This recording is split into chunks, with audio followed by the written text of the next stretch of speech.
augmentation du volume sur les périodes creuses, augmentation des prix sur les périodes de pic. Est-ce que vous avez une perception de l'évolution de cette technique de gestion dans ces 25 dernières années? Ça a commencé dans l'aérien, ensuite on est passé sur le train, les croisières. Dans les années 90, on voit arriver les premiers postes de yield manager dans l'hôtel. La location de voitures, qui arrive ensuite, mais beaucoup moins mature que là, c'est les tour opérateurs. Donc c'est juste qu'en fait, eux, ils ont un peu de mal à s'adapter, mais maintenant, ils commencent à trouver des solutions, parce que en fait, ils avaient leur brochure qui traînait comme un poulet au pied, puisque ils avaient donc des tarifications, ils négociaient des tarifs sur le voyage, sur le transport, l'hôtel qui était statique. Du coup, ils avaient du mal à être dynamiques. Maintenant, ils commencent à l'être parce qu'ils ont créé beaucoup de sites internet, ils sont très présents sur le web et ils essayent de convertir le maximum de ventes sur le web. Et c'est pour ça que du coup, ils rattrapent un peu le temps perdu et ils essayent de s'adapter au marché qui évolue. Ensuite, moi, j'ai appris quand j'étais dans mon quartier, c'était il y a 15 jours, 3 semaines, qu'il y avait un coiffeur qui commençait à rentrer dans la dimension. Combien d'hommes se sont fait refuser la coiffure le samedi? Parce que levez le doigt. Je suis pas le seul quand même. Toi aussi? Ah, sans rendez-vous? Parce que moi, mon coiffeur, il m'a dit à 15 €, je te veux pas le samedi. Moi, je préfère des femmes à 70 €. Donc moi, j'ai dit, ah bon, mais pourquoi? Donc il m'a dit, parce que moi, j'ai fait une petite analyse et tous les samedis, je peux remplir mon salon à fond les ballons avec des femmes à 70 €. Donc toi, je te veux pas. Si tu veux venir te faire tailler les cheveux chez moi, je t'invite entre midi et deux avec un café et un journal que je t'offre. Et puis je te fais un prix en plus, au lieu de faire 15, je te fais 11. Voilà. Donc en fait, il essaye de déplacer un segment de clients qui ne lui rapporte pas assez sur certains jours pour essayer de le garder, mais de me faire venir à un endroit où il est vide. Voilà. Et il essaye donc d'optimiser sa recette moyenne et donc son occupation sur le samedi au maximum de son potentiel, c'est-à-dire son prix affiché top niveau, c'est 80 € la coupe, mise en pli, brossage, massage. Donc il essaye de faire du plein pot, comme vous sur les salons. Bon, les indicateurs de mesure de performance du revenu management. Bon, vous connaissez tous le RevPAR. J'ai pas besoin de vous tchatcher sur le RevPAR. Qui l'utilise le RevPAR au quotidien dans son reporting? Levez les mains parce que j'ai l'impression que c'est pas assez. Quotidien, c'est tous les jours? Tous les jours. Non mais... Tous les jours? Un vrai tous les jours. Hein. Le matin, vous regardez la veille. Hein. D'accord. Bon, est-ce que vous regardez vos concurrents aussi? Vous en avez des informations pour comparer le vôtre avec ceux des concurrents? Comment vous faites? Vous les appelez? Sur Booking? C'est-à-dire, comment vous faites sur Booking, s'il vous plaît? Je mets ma région, je suis de Calvi. D'accord. Je coche... Vous êtes d'une île aussi laide que celle-là? Oui.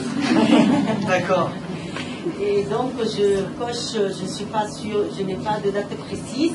Et il me donne bien sûr tous les hôteliers avec le nom et à côté les prix. Ah d'accord. En fait, ça c'est la veille tarifaire. Mais ça c'est ce qu'on appelle de la veille tarifaire pour récolter les tarifs des concurrents dans le futur.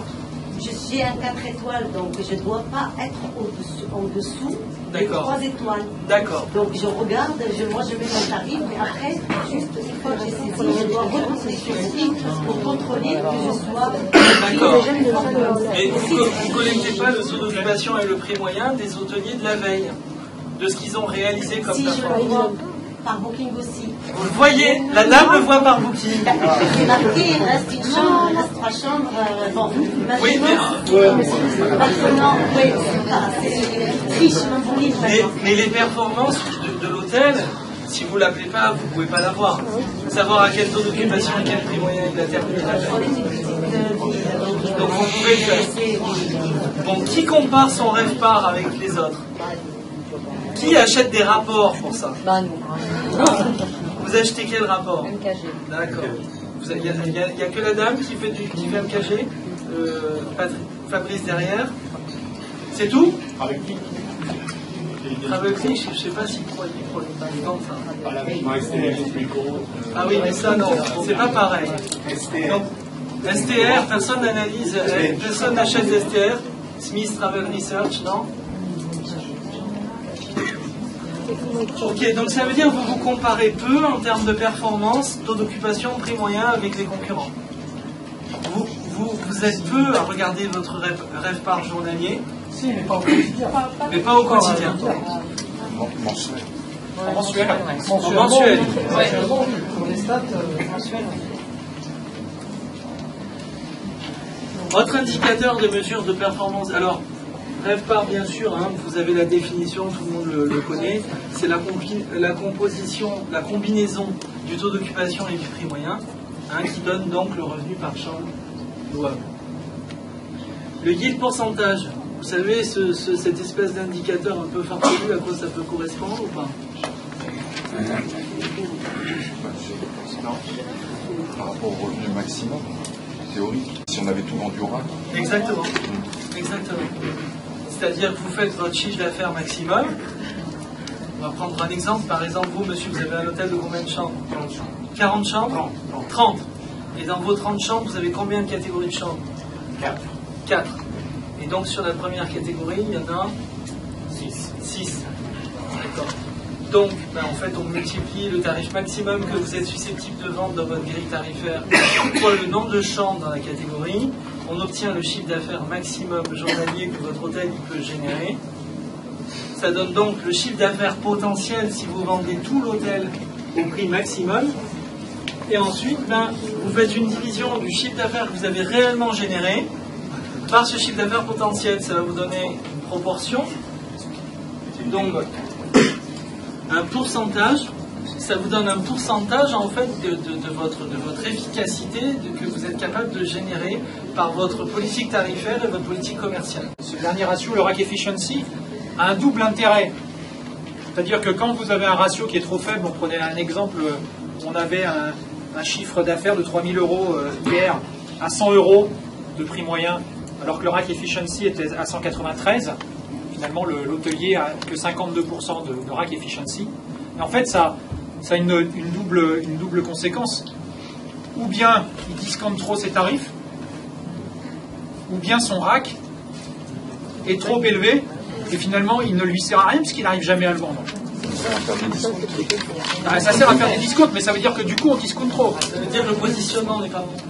Donc il y a un moment où on peut se poser la question de savoir si ou le RAC ou la capacité à vendre correctement son tarif affiché ou son tarif proche du tarif affiché est correctement optimisé.